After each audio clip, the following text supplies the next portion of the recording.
Distinguido oyente, soy el misionero Dr. Núñez Estrella. Bienvenida a la reflexión de hoy con la Biblia abierta. Para esta ocasión, el orgullo o la caída de Satanás. No se olvide de visitar mi canal de YouTube Dr. Núñez Estrella. Si tiene alguna pregunta, consulta de medicina, hágalo con toda confianza y comparta con sus contactos. Todo para la gloria de Dios. La reflexión bíblica de hoy la encontramos en Isaías capítulo 14, desde el versículo 12 al 14. Dice la palabra de Dios: ¿Cómo caíste del cielo, oh lucero, hijo de la mañana?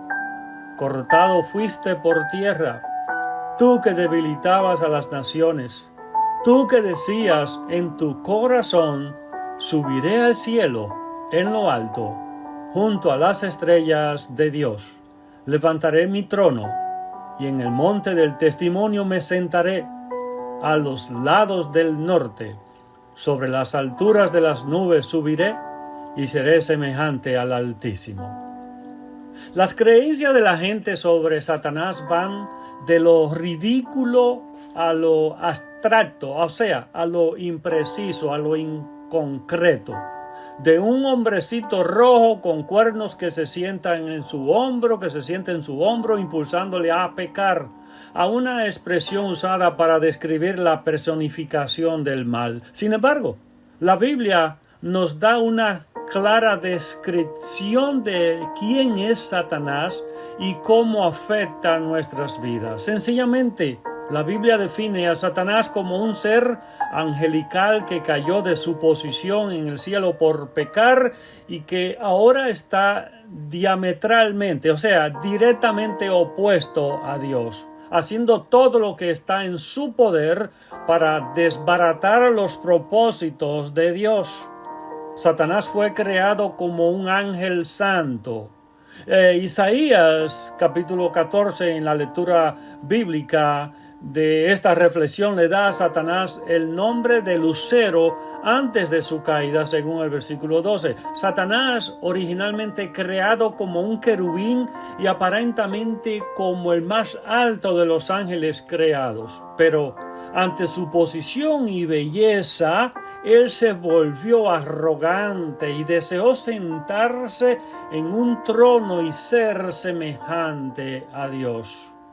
La caída de Satanás se debió a dos cosas: el orgullo, que lo condujo a querer suplantar el reino de Dios por el suyo, y la autosuficiencia, que lo hizo intentar independizarse del Altísimo. El orgullo de Satanás lo condujo a su caída. Satanás se convirtió en el gobernante de este mundo y el príncipe de la potestad del aire. Así lo registra las Escrituras. Lucero es la forma latina de estrella de día, significando portador de luz. Y más adelante vamos a ver también que el tema parece expandirse de la caída del rey de Babilonia, la caída del que le fortalecía, Satanás o Lucifer mismo.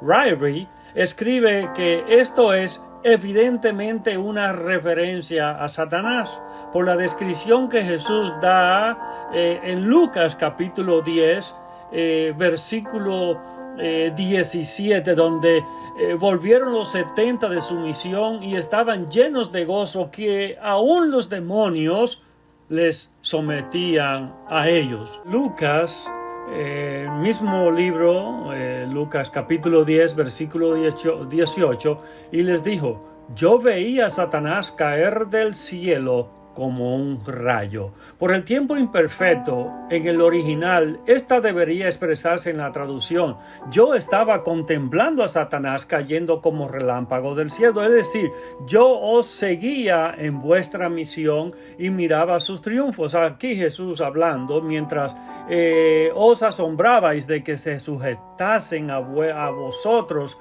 los demonios en mi nombre. un espectáculo más grandioso se abría ante mi vista repentinamente como un relámpago del cielo a la tierra. Satanás fue visto cayendo del cielo. La contestación de Jesús ha de comprenderse de dos formas. Primero, puede significar que vio en el éxito de los discípulos de ellos una prenda de la final caída de Satanás del cielo. Quizás sea una referencia a Isaías capítulo 14 en los versículos del 4 al 21. Literalmente se refiere a la presencia del Señor en la caída original de Satanás de delante de Dios. Simbólicamente significa que la expulsión de demonios por Jesús son pruebas de que Satanás está atado y limitado en su poder durante el ministerio del Señor. La derrota final de Satanás tendrá lugar al regreso de Jesucristo. Y esto está registrado en Apocalipsis capítulo 20.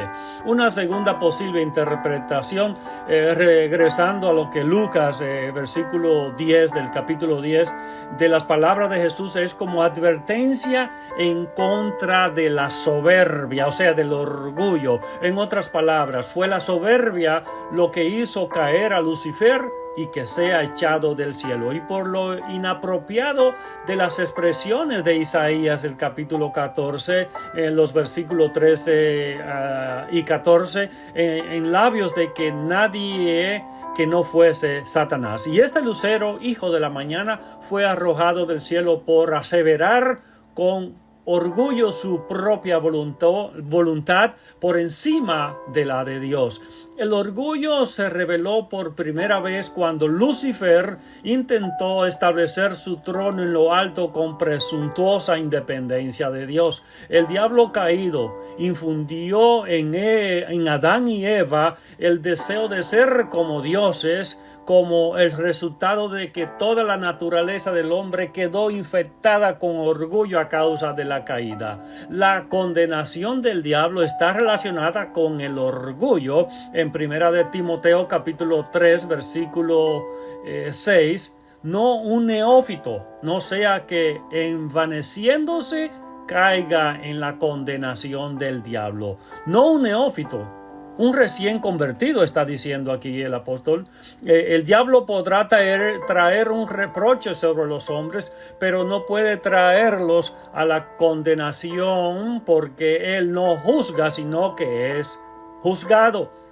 Y en estos versículos, sigo en Isaías capítulo 14, estos versículos 13 y 14, registran las notorias afirmaciones de Satanás en su desafío a Dios. Al final será echado al Seol, siendo objeto de asombro. Los habitantes del Seol se maravillarán de que el que ejercía tal poder haya ido a parar tan bajo. ¿Cómo cayó Satanás del cielo? En realidad, una caída no es una descripción exacta. Por el contexto de los versículos, del versículo 15 de Isaías 14, sería mucho más preciso decir que Dios echó a Satanás fuera del cielo. Pero en Ezequiel, como comencé a un principio, Ezequiel capítulo 28, en los versículos 11 al 19, tenemos la caída del príncipe de Tiro. El rey de Tiro era notable por su hermosura, pero a causa de su altivez fue destruido. Toda la descripción del rey de Tiro como el sello de la perfección, lleno de sabiduría y acabado de hermosura, habiendo estado en Edén, el huerto de Dios, siendo su vestidura de toda preciosa piedra preciosa, siendo querubín grande, habiendo estado en el santo monte de Dios, parece demasiado impresionante como para estar refiriéndose a cualquier gran gobernante, aún permitiendo un gran uso de hipérbole o exageración literaria. Por esta razón, muchos estudiosos de la Biblia ven en esos versículos 11 al 19 una descripción de Satanás. Estoy hablando de Ezequiel, el capítulo 28,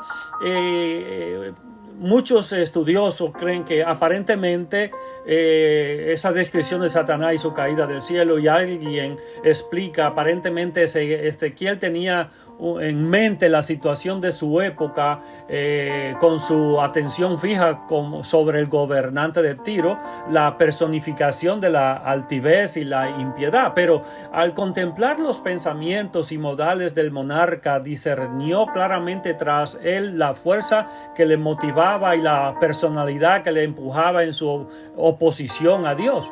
Resumiendo, vio la obra y actividad de Satanás, a quien el rey de Tiro estaba imitando de tantas maneras. Recordemos el incidente en el Evangelio según San Mateo capítulo 16 versículo 23, pero él, volviéndose, dijo a Pedro, o sea, el Señor Jesucristo, volviéndose a Pedro: quítate delante de mí, Satanás, me eres tropiezo, porque tus sentimientos no son los de Dios, sino los de los hombres.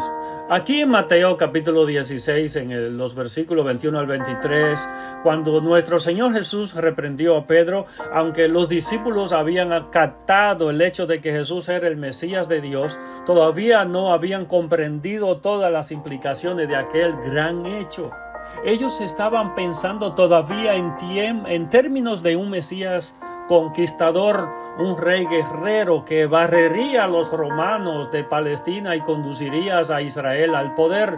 Por eso fue lo que Jesús les mandó que guardaran silencio. Si se hubieran dirigido a la gente y hubieran predicado sus propias ideas, todo lo que habrían logrado habría sido suscitar una trágica rebelión. No podrían haber producido más que otro levantamiento violento condenado al desastre. Y antes de predicar que Jesús era el Mesías, tenían que aprender lo que aquello quería decir. De hecho, la reacción de Pedro muestra lo lejos que estaban todavía los discípulos de darse cuenta precisamente de lo que Jesús quiso decir cuando se presentó como el Mesías y el Hijo de Dios. Así que Jesús empezó a buscar la manera de abrirle los ojos al hecho de que para él no había más camino que el de la cruz. Fueron las palabras más duras que Jesucristo pronunció durante su ministerio terrenal, pero él no quiso dar a entender que Pedro se hubiese convertido en Satanás. Lo que hizo fue indicar que la motivación tras la oposición de Pedro respecto a ir al Calvario no procedía sino del príncipe de los demonios. Esto parece una situación semejante. Algunos expositores literales admiten la posibilidad de que Ezequiel tuviese en mente algún espíritu o genio de Tiro comparable a los principados y potestades angélicas del libro de Daniel, a la que se les encomiendan los asuntos de las naciones. Si el orgullo es lo suficiente mortal como para destruir a un ser tan poderoso y sabio, escúcheme bien, me refiero a Satanás, ¿cuánto más cuidado debemos tener nosotros los mortales para no andar independientemente del Señor? En esto debe pensar. Será hasta la próxima en la voluntad de Dios. Que Dios siga bendiciendo su vida junto a los suyos.